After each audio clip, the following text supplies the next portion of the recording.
താങ്കൾ ഈ വർഷം വാർത്തയിൽ കടന്നു വന്ന മറ്റൊരു വിവാദ വിഷയത്തിലേക്ക് കൂടി കടക്കാതിരിക്കാൻ കഴിയില്ല. എനിക്കൊന്ന് വൃക്കദാനം ചെയ്യാൻ തീരുമാനിച്ച് അത് പ്രഖ്യാപിച്ചതിന് തൊട്ട് പുറകെയാണ് ഈ സംഭവം ഉണ്ടായത്.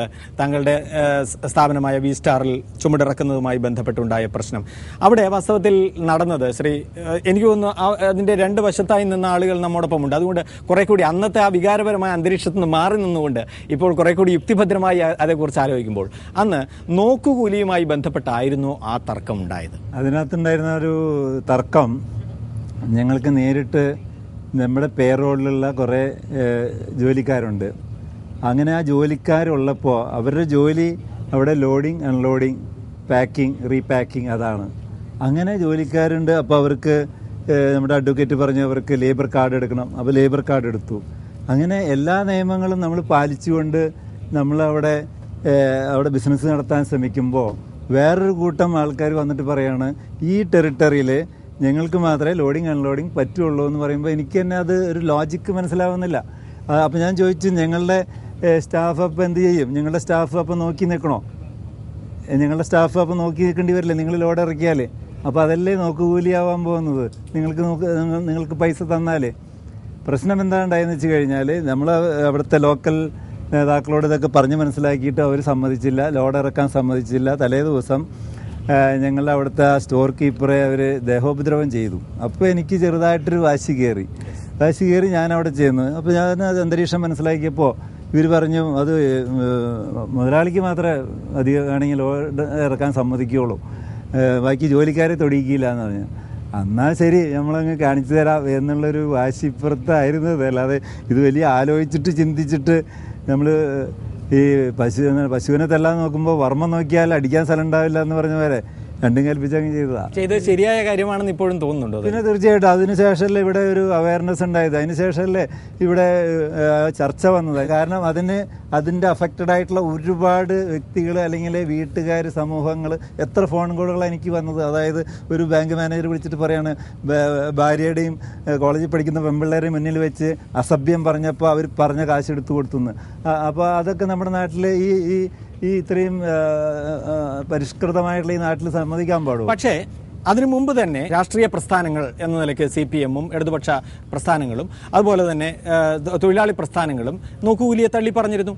പക്ഷേ എന്നാലും ഇത് ഇവിടെ നടന്നുകൊണ്ടിരിക്കുന്ന ഒരു സംഭവമാണ്. അത് ഇപ്പോഴും നടന്നുകൊണ്ടിരിക്കുന്നുണ്ടെന്നാണ് എൻ്റെ തോന്നൽ. പിന്നെ ഇത് ഭാഗ്യക്കേടിനാണ് ലോറൻസ് ചേട്ടൻ്റെ CIT അതിനകത്ത് വന്നുവിട്ടത്. അത് INTUC ആയാലും BMS ആയാലും ഞാൻ ഇതേ നിലപാട് എടുക്കുന്നു എന്നുള്ളതാണ്. ഞാൻ ശ്രീ ലോറൻസ്, അന്ന് താങ്കൾ ആദ്യം പറഞ്ഞിരുന്നത് ഇതിൽ CITU-വുമായി ബന്ധപ്പെട്ട തൊഴിലാളികൾ ഉൾപ്പെട്ടിട്ടുണ്ടോ അതാദ്യം പരിശോധിക്കട്ടെ, അതിനുശേഷം മറ്റു കാര്യങ്ങൾ പറയാമെന്ന് പറഞ്ഞിരുന്നു. ആദ്യം താങ്കൾ പരിശോധിച്ചപ്പോൾ താങ്കൾക്കത് ആ വിഷയത്തിൽ എന്താണ് ബോധ്യപ്പെട്ടത്? ഒന്നാമത് വലിയൊരു ഗോഡൗണാണ്. അതിൻ്റെ പല ഭാഗം പല ബിസിനസ്സുകാരെടുത്തിട്ടുണ്ട്. ഇവിടെ കൊച്ചൗസപ്പിൻ്റെ ആൾ ആദ്യം ബാധിച്ചത് ഈ തൊഴിലാളികൾ അത് കൈകാര്യം ചെയ്യാനുള്ള വൈദഗ്ധ്യമില്ലെന്നാണ്. ഞാൻ സത്യമേ പറയുള്ളൂ, വൈദഗ്ധ്യമില്ല. പെട്ടെന്ന് നശിച്ചു പോകുന്നു, നഷ്ടപ്പെട്ടു പോകുന്ന സാധനമാണ്. അത് നുണയായിരുന്നു. നുണയെന്നുള്ള വാക്ക് ഞാൻ ഉപയോഗിക്കുന്നത്. അങ്ങനെയല്ലായിരുന്നു. അതുപോലത്തെ നിരവധി അതിനേക്കാൾ വളരെ എളുപ്പത്തിൽ ഉടഞ്ഞു പോകാവുന്ന നശിച്ചു പോകാവുന്ന സാധനങ്ങൾ ഹാൻഡിൽ ചെയ്യുന്ന തൊഴിലാളികൾ അവിടെയുള്ളത്. ചുമട്ടുതൊഴിലാളി നിയമപ്രകാരം രജിസ്റ്റർ ചെയ്യപ്പെട്ട തൊഴിലാളികളുണ്ട്. അവർക്ക് ഏരിയ തീരുമാനിച്ചിട്ടുണ്ട്. അതിൽപ്പെടുന്ന ഒരു ഗോഡൗണാണത്. അവിടെ അവർ ജോലി എടുത്തിരുന്നത്. ഇദ്ദേഹം പറയുന്നത് അദ്ദേഹം ജോലിക്കാരുണ്ടായിരുന്നു, കാർഡ് വാങ്ങി. ഇതൊക്കെ ശരിയായിരിക്കാം. ആ കാർഡ് വാങ്ങിയതിനെപ്പറ്റി ഇപ്പോഴും ഡിസ്പ്യൂട്ടാണത്. ഹൈക്കോടതി കേസും ഉണ്ട്. അതൊക്കെ നിൽക്കട്ടെ. ഇപ്പം ഞാൻ പറയുന്നത് അവരൊക്കെ വളരെ ബുദ്ധിപൂർവ്വം പ്രവർത്തിച്ചു. നല്ല ബുദ്ധിമാനാണ്, നല്ല ബിസിനസ്സുകാരനാണ്, നല്ല ബുദ്ധിപൂർവ്വം ബിസിനസ് ചെയ്യാൻ അദ്ദേഹത്തിന് അറിയാം. ഈ കാര്യത്തിലും അത് ഉപയോഗിച്ചു. നോക്കുകൂലി എന്ന പ്രശ്നമേ അവിടെ ഉണ്ടായിട്ടില്ല. നോക്കുകൂലി എന്ന് പറയുന്നത് പണിയെടുക്കാതെ കൊണ്ട് കൂലി വാങ്ങലാണ്. അങ്ങനെ പ്രശ്നം അവിടെ ഉണ്ടായിട്ടേ ഇല്ല. അല്ല, അവിടെ വരുന്നത് ലോറൻസ് അദ്ദേഹം വിശദീകരിച്ചതുപോലെ പുറമേ നിന്നുള്ള തൊഴിലാളികൾക്ക് കൂലി കൊടുക്കുന്നു, അവർ ഇറക്കുന്നു, ലോഡ് ഇറക്കിയാലും അവർക്കാണ് കൂലി. അതേസമയം തന്നെ അദ്ദേഹത്തിന്റെ സ്ഥാപനത്തിലെ ആളുകൾക്ക് കൂലി കൊടുത്തേ മതിയാവുള്ളൂ. അവർ നോക്കി നിന്ന് കൂലി വാങ്ങുന്നു. അങ്ങനെയാണെങ്കിൽ അങ്ങനെ ഒന്ന് അംഗീകരിച്ചു കഴിഞ്ഞാൽ ഓരോ സ്ഥാപനത്തിലും സ്വന്തമായിട്ട് തൊഴിലാളികളെ വെക്കാൻ കഴിയും, തൊഴിലാളികൾ രജിസ്റ്റർ ചെയ്യാൻ വേണ്ടി കഴിയും. രജിസ്ട്രേഷൻ ആദ്യമില്ലെങ്കിൽ കാർഡ് വാങ്ങാനുള്ള ഏർപ്പാടുകളുണ്ട്. അതിവിടെ സംഭവിച്ചിട്ടുണ്ട്. DL തന്നെ അത് കണ്ടുപിടിച്ചു. ഇതൊക്കെ അതിൻ്റെ ഭാഗമാണ്. ഇപ്പോൾ ആ ഡീറ്റെയിൽസ് മുഴുവൻ ആദ്യം പോയിട്ട് കാര്യമൊന്നുമില്ല. അത് ശരിയാവില്ല. ഞാൻ പറയട്ടെ, നോക്കുകൂലി എന്നുള്ള പ്രശ്നമേ അവിടെ ഉണ്ടായിട്ടില്ല. ഒരു പണി എടുക്കാത്തതിന് കാശ് ആരും അവിടെ ചോദിച്ചിട്ടുമില്ല. നോക്കുകൂലി എന്ന് പറയുന്നത് തന്നെ മുതലാളി വർഗത്തിൻ്റെ ചൂഷണ താല്പര്യത്തിൻ്റെ ഭാഗമാണ്. അവരിന്ന് പകർത്തുന്നതാണത്. പണിയെടുക്കാതെ കൂലി വാങ്ങുക, പണിയെടുക്കാതെ പണമുണ്ടാക്കാൻ കഴിയും. പണിയെടുക്കാതെയാണ് ഈ രാജ്യത്തിലെ മുതലാളിമാരെ പണമുണ്ടാക്കുന്നത്. പണിയെടുത്താൽ ഇത്ര പണം ഉണ്ടാക്കാൻ കഴിയില്ല. ഏത് മുതലാളിക്ക് കഴിയും? ഏത് മുതലാളിക്ക് കഴിയും? ഇപ്പം അംബാനിമാരുണ്ട്. എനിക്ക് അംബാനിയുടെ ധീരുവായ അംബാനിയെ പോലും എനിക്കറിയാവുന്നതാണ്. ഞാൻ ചെറുപ്പത്തിലേ കണ്ടിട്ടുള്ളതാണ്. എറണാകുളത്ത് ഒരു സൈക്കിളിൻ്റെ കാരിയറിൽ ചില സാമ്പിൾ സാധനങ്ങൾ വെച്ച് കെട്ടി ഓരോ കടയിലും പോയിട്ട് സാമ്പിൾ കാണിച്ച് ഓർഡർ പിടിച്ചയക്കുന്ന ആളായിരുന്നു. അയാളുടെ മക്കളാണ് പിന്നീട് അദ്ദേഹം മരിക്കുമ്പോൾ 75,000 കോടി ഉണ്ടായിരുന്നു. എങ്ങനെയൊക്കെ അത് ഉണ്ടായി? അപ്പോൾ ആ ചർച്ചയിലേക്ക് ഇപ്പോൾ തൽക്കാലം കിടക്കണ്ട. ഒരു നിമിഷം ശ്രീ ചിറ്റിലപ്പള്ളി, ഇതിനകത്ത് അദ്ദേഹം പറഞ്ഞ കാര്യങ്ങളിൽ താങ്കൾ മറുപടി പറയേണ്ടതായിട്ടുള്ള ഒരു കാര്യം, അവിടെ വന്ന തൊഴിലാളികൾ അവർ പരമ്പരാഗതമായി അവിടെ ചുമടിറക്കുന്ന തൊഴിലാളികളായിരുന്നു. അതിലൊരു തൊഴിൽ സംരക്ഷണത്തിന്റെ പ്രശ്നം ഉണ്ട് എന്ന് താങ്കൾക്ക് തോന്നുന്നു? ഞാനൊന്നും കൂടി വ്യക്തമാക്കാം. ഇതൊരു വാടകയ്ക്കെടുത്തൊരു ഗോഡൗണാണ്, ഒരു ഗോഡൗൺ സ്പേസ് ആണ്. ആ ഗോഡൗൺ ലോറൻസ് ചേട്ടൻ പറഞ്ഞ മാതിരി തൊട്ടപ്പുറത്തും ഇപ്പുറത്തും വേറെ ഗോഡൗണുകളുണ്ട്. ഈ വാടകയ്ക്കെടുത്ത ഗോഡൗണിൽ വി സ്റ്റാറിൻ്റെ പ്രോഡക്ട്സ് ഇറക്കുമ്പോഴാണ് അവർ പറയുന്നത് കഴിഞ്ഞ തവണ ആ ഗോഡൗൺ വേറെ ആരോ എടുത്തിരുന്നപ്പോൾ അവിടെ ഞങ്ങളാണ് ഇറക്കിയിരുന്നത്, അതുകൊണ്ട് ഞങ്ങൾക്ക് തന്നെ ഇറക്കണം. അതായിരുന്നു തർക്കം. പക്ഷെ ഞങ്ങൾ ചോദിക്കുന്നത്, ഞങ്ങൾക്ക് ഓൾറെഡി തൊഴിലാളികളുണ്ട്, ലേബർ കാർഡ് എടുത്തിട്ടുണ്ട്, അതുകൊണ്ടാണല്ലോ ഹൈക്കോടതി അത് അംഗീകരിച്ചതും. ഇപ്പോൾ ഏകദേശം 10 മാസം 12 മാസമായിട്ടും ഞങ്ങൾ തന്നെയാണ് അവിടെ ഇറക്കിക്കൊണ്ടിരിക്കുന്നത്. ഒരു കാര്യം കൂടി, എല്ലാവരും ചെയ്യാൻ തുടങ്ങിയാൽ ഉള്ള ഒരു സാഹചര്യത്തെ കുറിച്ച് എല്ലാവരും ചെയ്യാൻ തുടങ്ങിയാൽ ഒരു കാര്യം ഞാൻ ചോദിക്കട്ടെ. അതായത് കേരളത്തിൽ ജോലിക്ക് ആളെ കിട്ടാനില്ല. നമ്മൾ ബീഹാറിൽ നിന്നും ഒറീസയിൽ നിന്നും ആളെ ഇറക്കുമതി ചെയ്യുകയാണ്. ഇവിടെ ആരോഗ്യമുള്ള ഒരു വ്യക്തിക്ക് വെറുതെ ചെറിയ ജോലി ചെയ്താൽ തന്നെ 450 രൂപ 400 രൂപ ദിവസം കൂലി കൊടുക്കണം. എന്നിട്ട് തന്നെ ആളെ കിട്ടാനില്ല. എന്നിട്ട് തന്നെ നമ്മൾ തമിഴിനെയും ഒറീസക്കാരനെയും വിളിക്കുകയാണ്. 400 രൂപ വെച്ച് പെർ ഡേ കൊടുത്താൽ 25 ദിവസത്തേക്ക് 10,000 രൂപ ശമ്പളം അയാൾക്ക് കിട്ടുന്നുണ്ട്. അതുപോലെ സിമെൻറ്റ് പണി അല്ലെങ്കിൽ ആശാരിപ്പണി മരപ്പണിയൊക്കെ ചെയ്യുന്ന ആൾക്ക് 600 രൂപ 700 രൂപ കിട്ടുന്നുണ്ട്.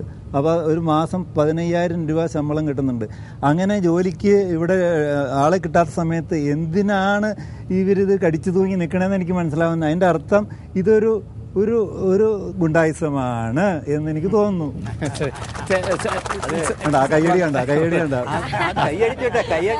കൈയടിക്കാൻ പറ്റിയ ആൾ വന്നിരുന്നാൽ കൈയടിച്ചുകൊണ്ടിരിക്കും, നല്ലോണം കൈയടിക്കും, വീണ്ടും വീണ്ടും കൈയടിച്ചോളണം. ഞാൻ പറഞ്ഞ ഗുണ്ടായിസം എന്നുള്ള വാക്ക് ഉപയോഗിച്ചതിന് തെറ്റാണ്. പണിയെടുക്കുന്ന തൊഴിലാളിയൊന്നും ഗുണ്ടകളല്ല കേട്ടോ. ഇത് പണ്ട് നിങ്ങളുടെ ഭാര്യ ഒരു ഡിസ്കഷനിൽ എന്നോട് പറഞ്ഞതാണ്, ഞാൻ കേട്ടുകൊണ്ട് നിന്നു, മറുപടി പറയാൻ പോയില്ല. തൊഴിലാളികൾ ദേഹോപദ്രവം ചെയ്ത മറുപടി പറയാൻ അവസായിട്ട് അറിയാവുന്നതാണ്. ഞാൻ ഒരു അക്ഷരം മിണ്ടാതെ ഒന്ന് കേട്ടു. അപ്പോൾ ഇവിടെ പ്രശ്നം എന്താ വെച്ചാൽ, നിങ്ങൾ പറയുന്ന അംഗീകരിച്ചു കഴിഞ്ഞാൽ ചുമട്ടുതൊഴിലാളി നിയമം തോട്ടിലെറിയണം. നിങ്ങൾ പറയുന്ന വിധത്തിൽ കാര്യങ്ങൾ നടന്നുകൊണ്ടിരിക്കണം. അതെല്ലാ മുതലാളിമാരും ആഗ്രഹിക്കുന്നതാണ്. ഞാൻ തെറ്റു പറയുന്നില്ല. നിങ്ങൾക്ക് ആവശ്യം വെച്ചാൽ നിങ്ങൾ ആഗ്രഹിക്കുന്ന പണി നടത്തിയിട്ട് കൂടുതൽ പണം ഉണ്ടാക്കണം. കൊച്ചവസ്ഥ ഇപ്പോൾ എവിടെ നിന്ന് തുടങ്ങി? ഇന്ന് എവിടെ എത്തിയിട്ടുണ്ട്? എവിടെ നിന്നാണ് തുടങ്ങിയത്? അങ്ങനെ ഒരു സത്യസന്ധമല്ലാത്തൊരു മാർഗം സ്വീകരിക്കില്ലെന്ന് 100% ഉറപ്പിച്ചിട്ടുള്ള ആളുമാണ്. ഏറ്റവും അധികം ഇൻകം ടാക്സ് ഏതെങ്കിലും ഒരു ഇൻസ്റ്റൻസ് കോട്ട് ചെയ്യാൻ പറ്റിയ നല്ലതാണ്. അല്ല, അത് മാതൃകയാക്കുന്നില്ല എന്നതുകൊണ്ട് ചോദിക്കട്ടെ, നിങ്ങൾ എവിടെയൊക്കെ എന്തെല്ലാം പണി ചെയ്യിക്കുന്നുണ്ട്? കൃത്യമായി നിങ്ങൾ കന്യാസി മഠത്തിൽ പണി ചെയ്യിക്കുന്നുണ്ടോ? കൃത്യമായിട്ടുള്ള ശമ്പളവും കൃത്യമായിട്ടുള്ള പ്രോവിഡന്റ് ഫണ്ട് ചെയ്തുകൊണ്ടിരിക്കുന്നു. കന്യാസ്ത്രീ മഠത്തിൽ പണി ചെയ്യിക്കാറുണ്ടോ? കന്യാസ്ത്രീ മഠത്തിലല്ല, അത് പല ചെറുകിട സ്ഥാപനങ്ങളും നമ്മൾ ജോലി ചെയ്യുന്നുണ്ട്. കന്യാസ്ത്രീ മഠത്തിൽ പണിയെടുപ്പിക്കാറുണ്ടോ? എന്ത് പണിയെടുപ്പിക്കുന്നു? എന്ത് കൂലി കൊടുക്കുന്നുണ്ട്? നിങ്ങളവിടെ പോയി അന്വേഷിക്കുക. ഞാൻ അന്വേഷിച്ചിട്ട് പറയാണ്, വെറുതെ പറയല്ലേ. നിങ്ങളവിടെ പോയി അന്വേഷിക്കുക. അവിടെ ജോലി ചെയ്യുന്നവർക്ക് ESI ഉണ്ടോ, പ്രോവിഡന്റ് ഫണ്ട് ഉണ്ടോ എന്ന് അവിടെ പോയി നിങ്ങൾ അന്വേഷിക്കണം.